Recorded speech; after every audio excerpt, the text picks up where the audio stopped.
কবি হেমবৰুৱাদেৱৰ ৰচিত কবিতা মমতাৰ চিঠি।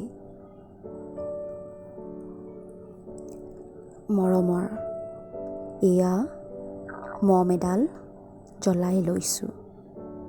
আজি বহুত দিনৰ মূৰত তোমালৈ চিঠি লিখোঁ বুলি। বাহিৰৰ উৰুঙা বতাহজাকে মমডাল আহি কোবাইছেহি। চাওঁ খিৰিকীখন জপাই দিওঁ। 7 বছৰৰ আগৰ কথাবোৰ তোমাৰ বাৰু মনত আছেনে? আমি যে নতুন জীৱনটোৰ পাতনি মেলিছিলোঁ। মোৰ গাত সেই অচিনাকি নিচা বাৰুকৈ লাগিছিল।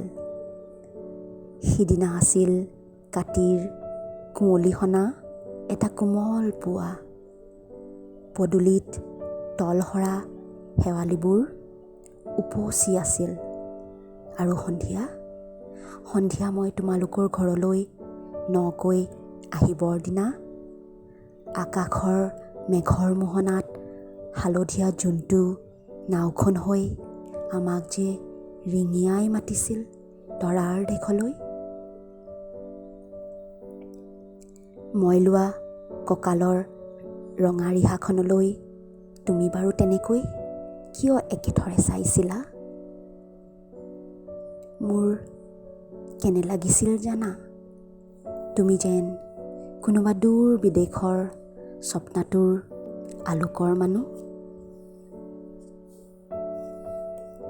আৰু মই যেন তলসৰা এপাহ শেৱালি।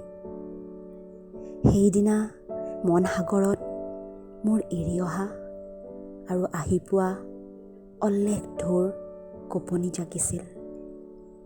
তোমাৰ জানো এইবোৰ কথা মনত নাই?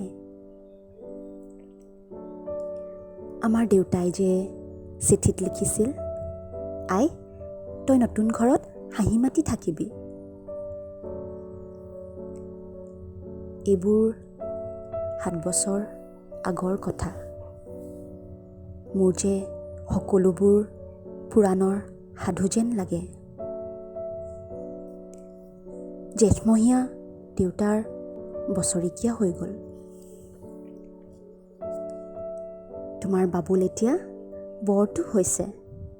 তাৰ ওপৰ পাৰিত এধানিমান ডালিম গুটি যেন দাঁত অকণি গজিছে। সি মোক একেবাৰে এৰিকে নিদিয়ে। কেতিয়াবা যে মোৰ ইমান খং উঠে। তুমি নাই নহয় সেইকাৰণে। সি বাৰু মোৰ বগা সাজযোৰলৈ এনেদৰে তধা লাগি চাই থাকে কিয়?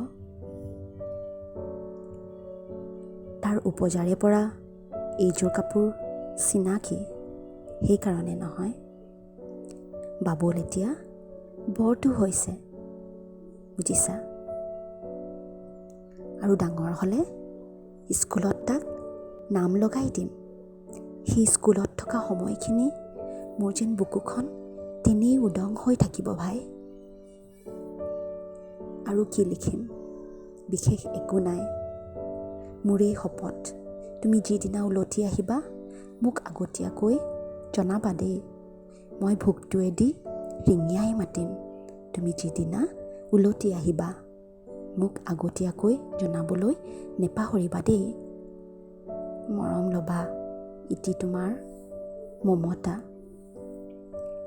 পুনঃ এইবাৰ বুজিছা, মাঘৰ বিহুৰ মেজিৰ জুই কৰা বৰ ৰঙাকৈ জ্বলিছিল। আমাৰ আইতাৰ কলি ছাগলীজনীৰ 2টা পোৱালি জগিছে। এটা সুত বগা আৰু আনটো পখৰা।